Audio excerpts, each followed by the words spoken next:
Olá, louvado seja nosso Senhor Jesus Cristo, para sempre seja louvado, glória ao Pai, ao Filho e ao Espírito Santo, como era no princípio, agora e sempre. Amém. Queridos paroquianos da paróquia São José Operário, hoje, 7ª semana da Páscoa, quinta-feira, nós estamos rezando aí a semana de oração pela unidade, terminando esse período pascal e já nos aproximando de Pentecostes. E hoje, dia 20 de maio, o evangelho que nós temos é de João, capítulo 17, versículos de 20 a 26. O Senhor esteja convosco, Ele está no meio de nós. Proclamação do Evangelho de Jesus Cristo segundo João. Glória a vós, Senhor. Naquele tempo, Jesus ergueu os olhos ao céu e rezou, dizendo: Pai Santo, eu não te rogo somente por eles, mas também por aqueles que vão crer em mim pela sua palavra, para que todos sejam um como tu. Pai, estás em mim e eu em ti, e para que eles estejam em nós, a fim de que o mundo creia que tu me enviastes.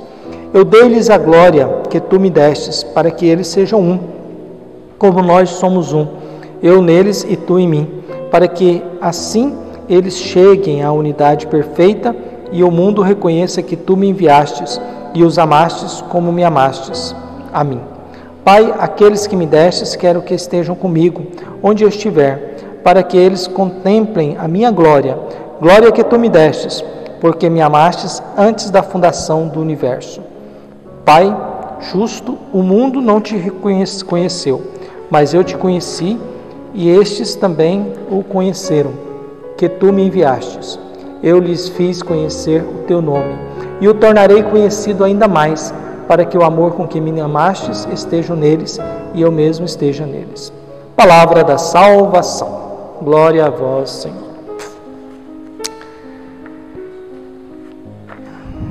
Thomas Harding dizia que a felicidade não depende do que nos falta, mas do bom uso do que nós temos. A felicidade não depende do que nos falta, mas do bom uso do que nós temos.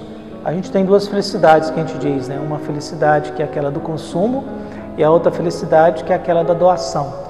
A alegria de ser feliz porque eu estou fazendo bem ao próximo, porque alguém está sendo feliz porque eu existo. E aí nós estamos nesse capítulo 17, nessa quinta-feira, dia 20, do Evangelho de João, que é essa prece. Jesus olhando para os céus, Jesus vai rezando. Reza por Deus ter confiado a Ele, reza pelos seus, reza para que os seus sejam preservados do mundo. E hoje Jesus, na sua prece, dá mais um passo. Ele não reza só para os seus discípulos, mas por aqueles que irão dar continuidade à sua fé. Rezo também por aqueles que virão. Então Jesus hoje está rezando pela igreja. Ele está rezando por aqueles que virão após os apóstolos. Ele está rezando por nós, que temos a missão de dar testemunho da presença de Jesus no mundo, não só com palavras, mas com a nossa vida. Isso não significa que a gente vai virar todo mundo pregador, mas significa que todos nós temos obrigação de ser um exemplo de vida, e ser exemplo de vida significa estar em comunhão, unidos a Jesus e produzindo frutos e oferecendo frutos para alimentar as coisas boas desse mundo, alimentar aquilo que está em comunhão com Deus, o reconhecimento de que a vida de Jesus glorifica a Deus, e ao mesmo tempo nós somos convidados a glorificar Jesus, mas hoje Jesus estende a sua prece agora para a igreja, para aqueles que vão vir depois dos seus apóstolos, dos seus discípulos. Então hoje é uma oração em que Jesus reza por toda a igreja, para que a igreja não se corrompa no mundo. É lamentável quando a igreja ela esquece da sua missão e ela passa a ser vítima do maligno do mundo. É lamentável quando a gente começa a frequentar páginas policiais. É lamentável quando a gente começa a gerar escândalos no mundo em que nós vivemos. É lamentável quando a gente esquece de Deus e passa a viver diante daquilo que nos interessa em nosso benefício próprio. E que a gente perde também a capacidade de ser críticos diante do mundo em que nós vivemos. Crítico de um sistema econômico, crítico de um sistema político, crítico da influência das redes sociais. As redes sociais é o quarto poder que nós temos hoje. Nós vivemos num sistema democrático no Brasil, então nós temos o poder judiciário, executivo e legislativo, e isso determina a democracia. E é necessário ter os três poderes para um controlar e administrar o outro, apesar de que às vezes algum poder esquece da sua função e acaba sendo mais político do que necessariamente exercendo a sua responsabilidade. Mas é importante esse esquema. Mas hoje também nós temos um quarto poder desse mundo em que nós vivemos, que é o poder das mídias sociais, é o poder da internet. E esse poder da internet, ele eleva alguém à categoria de Deus e eleva alguém à categoria do demônio em questão de segundos. Esse mundo da internet, ele faz alguém virar santo e faz alguém virar demônio, e depois ele inverte tudo. O santo vira demônio, o demônio vira santo. Nós vivemos hoje nesse patamar de ideologia, nesse patamar. E se a gente não tomar muito cuidado, a gente cai no jogo. Até porque as redes sociais, elas são muito movimentadas por gente ainda de pouca idade. E gente de pouca idade ainda não tem muita sabedoria na vida e acha que são donos do mundo e que podem tudo e são donos da verdade. Por isso essa dificuldade ainda. Pode ser que daqui a uns 30, 40 anos as redes sociais tenham um pouco mais de maturidade, um pouco mais de coisa crítica, um pouco mais de responsabilidade diante daquilo que é produzido. Por isso o Evangelho de hoje vai nos trazendo isso.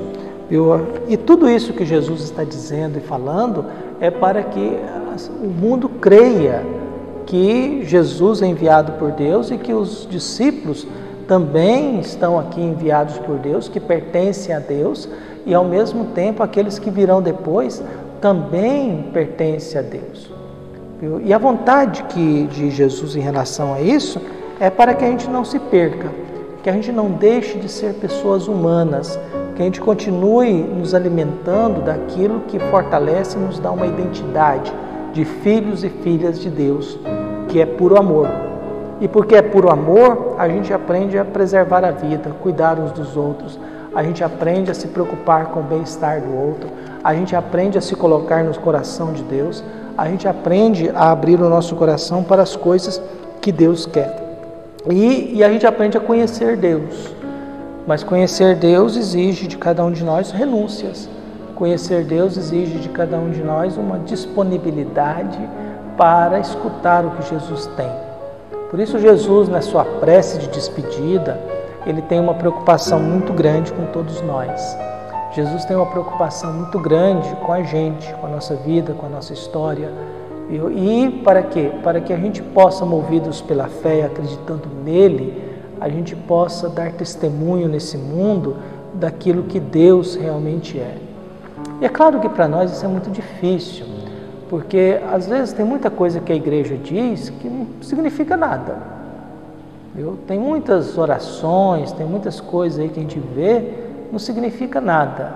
Tempos atrás eu liguei a televisão à noite e um monte de gente rezando, falando e não sei mais o que, e tudo quanto é canal, só tinha padre e pastor falando, e aquilo lá não me significou nada. Eu falei assim, gente, mas será que é isso mesmo? Será que é isso que está fazendo?